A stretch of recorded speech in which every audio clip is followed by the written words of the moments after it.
Hi, it's Professor Ryan from Knights Around a Table. It's Terminology Grab Bag Part 2 today on Board Games 101! Okay, so once again, I've collected a bunch of terminology from board games that you might not be familiar with. Here's the place to learn about them. None of these terms is really complicated enough to warrant its own video. It's not going to generate that much discussion, but hopefully this is the place where you can find out what a particular term means. And all of the terms that I've collected today have to do with scoring or winning or losing the game. If you're watching this video on YouTube, you can just go down into the description section and click one of the links to explore one of the pieces of terminology I discuss that you're most interested in. So here we go. VPs stands for victory points. Those are the points that you need in order to win the game. Those are the only points that matter. And in a lot of modern board games, there are a ton of crazy things going on. You can collect resources, you can buy cards, you can take actions, you can grab the stuffed animal in the middle of the table, you can flip tiddlywinks all over the place, and it's really easy to not be able to see the forest for the trees. VPs, victory points, are the forest. They're what to focus on above all else. Because a lot of times you'll play one of these modern board games and you get to the end of it and you count up the VPs and you're like, oh, I was repairing my spaceship this whole time because I thought that was, and people are like, yeah, it's good to repair your spaceship, but that's in service of getting VPs. So in any of these games, when you're sitting down as a newcomer to them, identify what gets you VPs and try to structure all of your activities around getting those endgame points. Points salad, or point salad, it's kind of hard to figure out what people are saying when they use this term, but all it means is that in a complex modern board game, there are many different ways to score. You can score for exploring the dungeon, you can score for painting your car, you can score for collecting cards, you can score for playing cards, and so the points are just all over the place, and like anything that you do in the game gets you end game victory points. So sometimes this is used as a pejorative. People say, oh, I don't like point salad games where points are just all over the place. They would prefer a more refined track where it's very clear, this is how you get points, this is the only way you get points, is the one location where you can get those endgame VPs, and all of your activities are sort of funneled into that one main drag of gun for the score.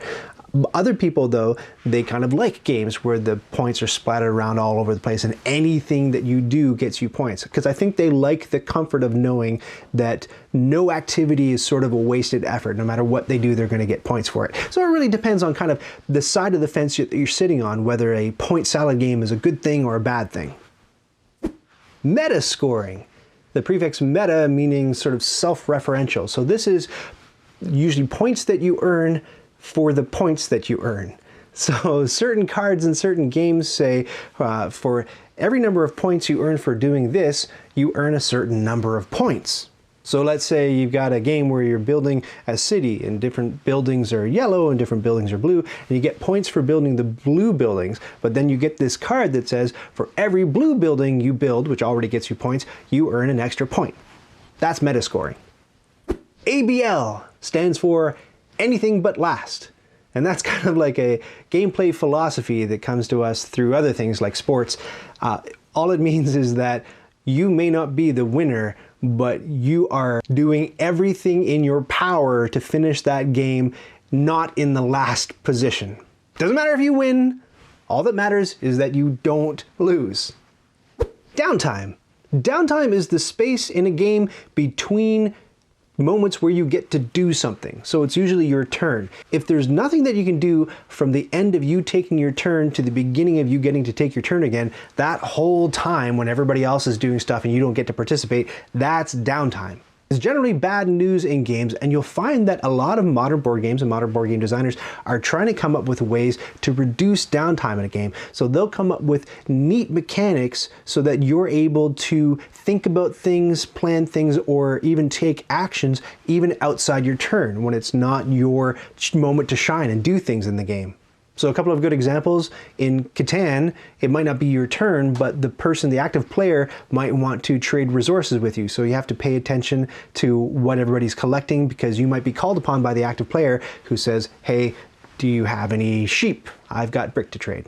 And in a game like Tiny Epic Galaxies, somebody's rolling the dice and they're getting different symbols on the dice and they're flying their ships around and doing different things, but you might be able to piggyback one of those dice that that player has rolled, depending on the resources that you have available to you. So generally speaking, when people are talking about board games, downtime is bad. If a board game has a downtime problem, that's what that means. And if a board game advertises itself as reducing downtime by doing X, Y, Z, that's the problem that they're trying to fix. And rage quitting, closely connected with table flipping, which is just where one player gets so frustrated and fed up with the game that they stop playing. Sometimes they swear, sometimes they throw things, and sometimes they like my mom tells me my Uncle Jim did when they were kids playing Monopoly. Some player just flips the table and the pieces go flying everywhere. That's rage quitting. It's not unique to board games, of course. You can also find it in in sports, and you can find it in the workplace if you're unlucky enough to be in that position. That's all I got for this one. For my TAs in the room, if you can think of any great pieces of terminology that are small enough to mention in one of these grab bags, but not really big enough to warrant their own entire video, please let me know in the comments below, or you can come talk to me in person by using the link at the bottom of your screen. I'll be on the Discord server most times. What does that even mean? Most of the time. If you're there, maybe I'm there. Maybe sometimes I sleep, but often I'm there, and so are other people, and we can talk about board games till the sun goes down, and then when it comes back up. Thank you so much for watching this segment, and I'll catch you next time on Board Games 101. Knights Around a Table is the only place where you can earn your PhD in board games. Knights Around a Table is not an accredited educational institution. Yeah, that's mostly true.